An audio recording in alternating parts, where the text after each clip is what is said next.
आज के रामकृष्ण वचनामृत के पाठ का प्रसंग कुछ इस प्रकार से है कि द्वैतवादी का मतलब है, जो द्वैतवादी मानते हैं वो ये है कि ब्रह्म और जीव दोनों अलग अलग हैं, दोनों भिन्न भिन्न हैं। द्वैतवादी का मानना इस प्रकार होता है। और विशिष्ट द्वैतवादी ये मानते हैं कि ब्रह्म और जीव यानी कि ब्रह्म का एक हिस्सा, एक भाग जीव है, यानी ब्रह्म की भुजाएं जीव हैं, लेकिन दोनों एक हैं पर उनके भाग अलग अलग हैं, उनका ये मानना है। और अद्वैतवादी ये मानते हैं कि सब कुछ एक है, कुछ भी इस जगत में भिन्न नहीं है, सब कुछ एक ही है, चाहे वो ब्रह्म हो और चाहे वो जीव हो। इसलिए जीव में भी अद्वैतवादी भगवान को देख सकते हैं, जीव में ही भगवान को देखा जाता है, ये अद्वैतवादी मानते हैं। इन तीनों की अवधारणाएं इस प्रकार से अलग अलग हैं, लेकिन तीनों धारणाएं उस ब्रह्म तक पहुंचने की ही हैं, उस ईश्वर का साक्षात्कार करने की ही हैं। इसलिए एक निश्चित स्तर पर ये अलग अलग दिखाई पड़ सकते हैं, लेकिन अलग अलग होते नहीं हैं, और एक ही जगह पहुंचने का ये रास्ता है, जो श्री रामकृष्ण देव ने, भगवान रामकृष्ण देव ने भी इस बात को कहा है और बहुत अच्छे तरीके से इस बात को समझाया है। इसके अतिरिक्त भगवान श्री रामकृष्ण देव ने एक बात और कही है कि लोक शिक्षा देना बड़ा कठिन कार्य है, और इसके लिए ईश्वर का आदेश प्राप्त होता है और तभी यह संभव हो पाता है।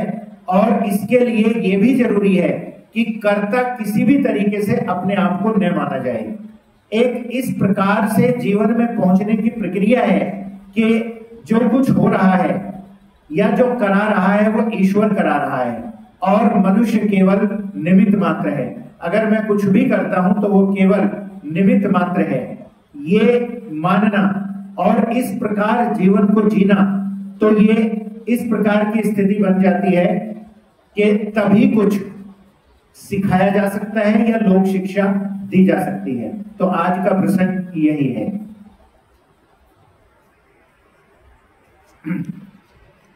भाटा शुरू हो गया, जहाज कलकत्ते की ओर द्रुत गति से बढ़ रहा है, इसलिए पुल पार कर कंपनी के बगीचे की ओर थोड़ी दूर तक ले जाने के लिए कप्तान को आदेश दिया गया।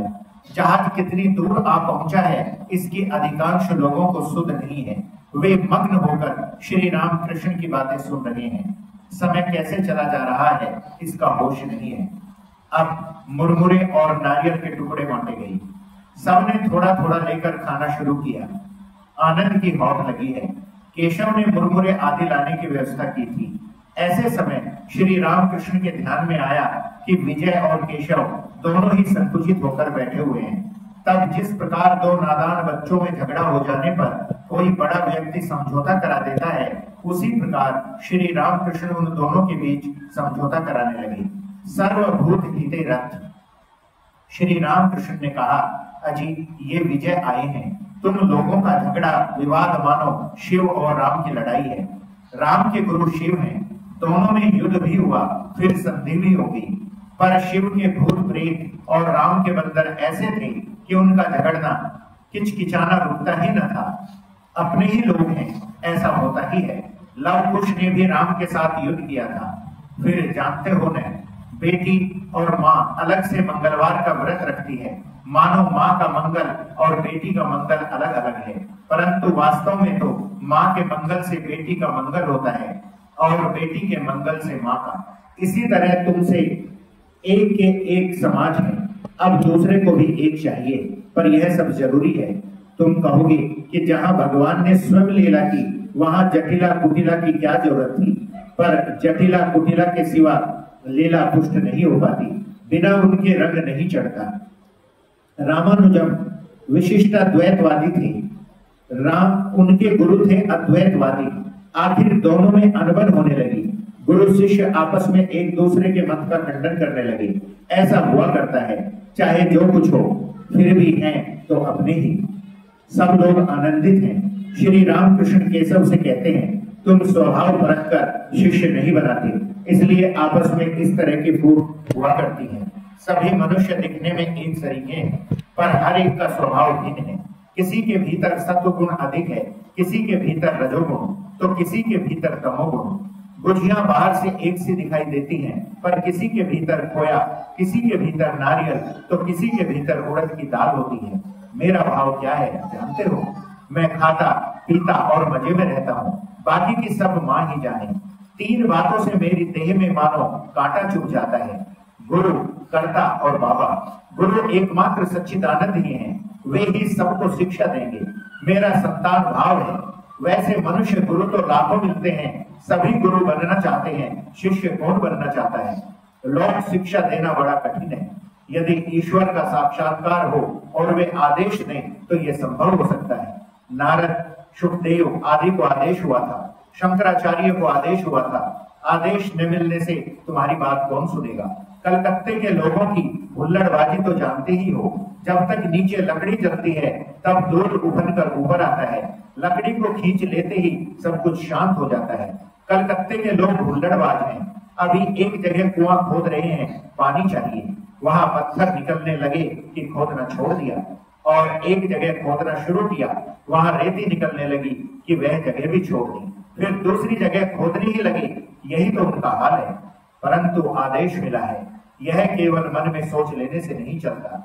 ईश्वर सचमुच ही दर्शन देते हैं और बातचीत करते हैं। इसी अवस्था में आदेश प्राप्त हो सकता है। इस प्रकार आदेश प्राप्त व्यक्ति की बातों में कितना जोर होता है, पर्वत भी टल जाता है। सिर्फ लेक्चर से क्या होगा? लोग कुछ दिन सुनेंगे फिर भूल जाएंगे, उसके अनुसार नहीं चलेंगे। उस और हालदार टुकुर नाम का एक तालाब है। कुछ लोग उसके किनारे रोज सवेरे पाखाना फिरा करते थे। जो लोग सवेरे स्नानादि के लिए आते, वे यह देखकर उनके नाम से खूब चिल्लाते, खूब कोसते, पर दूसरे दिन फिर वही हाल, पाखाना फिरना बंद नहीं होता था। तब लोगों ने कंपनी को यह बात जताई। कंपनी वालों ने एक चपरासी को भेजा। जब उस चपरासी ने आकर एक कागज चिपका दिया, यहाँ पाखाना न फिरे, तब सब बंद हो गया। लोक शिक्षा देना हो तो चपरास चाहिए, नहीं तो वह हास्यास्पद बात हो जाती है। खुद को ही नहीं मिली, दूसरों को देने चला। एक अंधा दूसरे अंधे को राह बताते हुए ले चला है। इससे हित होने के बजाय विपरीत ही होता है। ईश्वर लाभ होने पर अंतर्दृष्टि प्राप्त होती है। उसी समय किसे कौन सा रोग है यह समझ में आता है। योग्य उपदेश दिया जा सकता है। आदेश न मिलने पर मैं लोगों को शिक्षा दे रहा हूं, इस प्रकार का अहंकार होता है। अहंकार होता है अज्ञान के कारण। अज्ञान से ऐसा लगता है कि मैं करता हूं, ईश्वर ही करता है, ईश्वर सब कुछ कर रहे हैं, मैं कुछ नहीं कर रहा हूं। यह बोध हो जाने पर तो मनुष्य जीवन मुक्त हो जाता है। मैं करता हूं, इस बोध के कारण ही इतना दुख, इतनी अशांति पैदा होती है। धन्यवाद।